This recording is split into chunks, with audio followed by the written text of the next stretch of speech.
இப்ப பில்லி சூன்யம் காத்து கருப்பு செய்வினை ஏவல்னா நம்ம என்ன பண்றோம்? ஒரு மனுஷங்கிட்ட தானே போறோம், வேற யார்ட்டையா போறோமா? அவனுக்கு மட்டும் எப்படி தாந்திரிக முத்திரை பண்றான், போக வச்சிருந்தான், நல்லாயிடுது.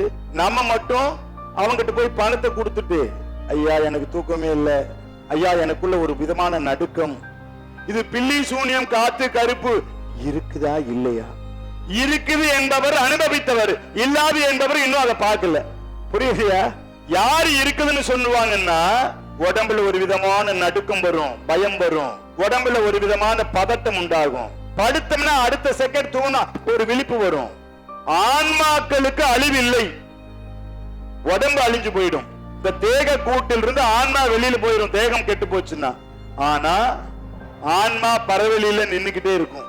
தன்னை ஒத்த குணம் உடைய ஒருவர் கிடைக்கின்ற வரை காத்துட்டு இருக்கும். தன்னை ஒத்த குணம், தன்னை ஒத்த நடவடிக்கை, தன்னை உடைய பேச்சு எல்லாம் ஒட்டுமொத்த சமமா இருந்தா அவங்களுக்குள்ள ஐக்கியமாயிரும். அல்ல புதிய ஜனனம் எடுக்கணும்.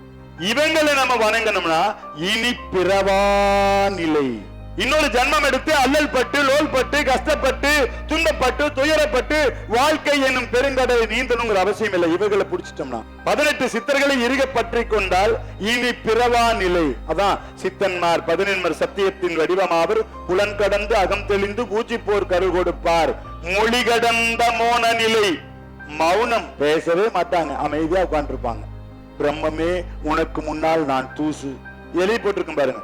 எம்மண்டல சித்தராயினும் இம்மண்டல சித்தர் முன் கைகட்டி வாய் புதைத்து நிற்பரே. சித்தருக்கே அந்த நிலையா, சித்தர் பெருமக்களுக்கு அந்த நிலையா. எம்மண்டல சித்தராயினும் இம்மண்டல சித்தர் முன் கைகட்டி வாய் புதைத்து நிற்பரே.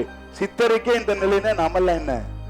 நம்ம கோயம்புத்தூரில் முதல் முறையாக ராஜேந்திர சோழனால் வடிவமைக்கப்பட்ட 18 சித்தர்களுக்கான பரிசுத்த சித்த பூஜையை மூலிகை சித்தரையா நடத்த உள்ளார். விதியை மாற்றுவோம் சித்தர்கள் வழியில் பயிலரங்கு நடைபெற இருக்கிறது. காலை 9 மணியிலிருந்து மாலை 5 மணி வரை பயிற்சிகள் நடைபெற இருக்கிறது. விதியை மாற்ற நாங்கள் தயாராக இருக்கிறோம்.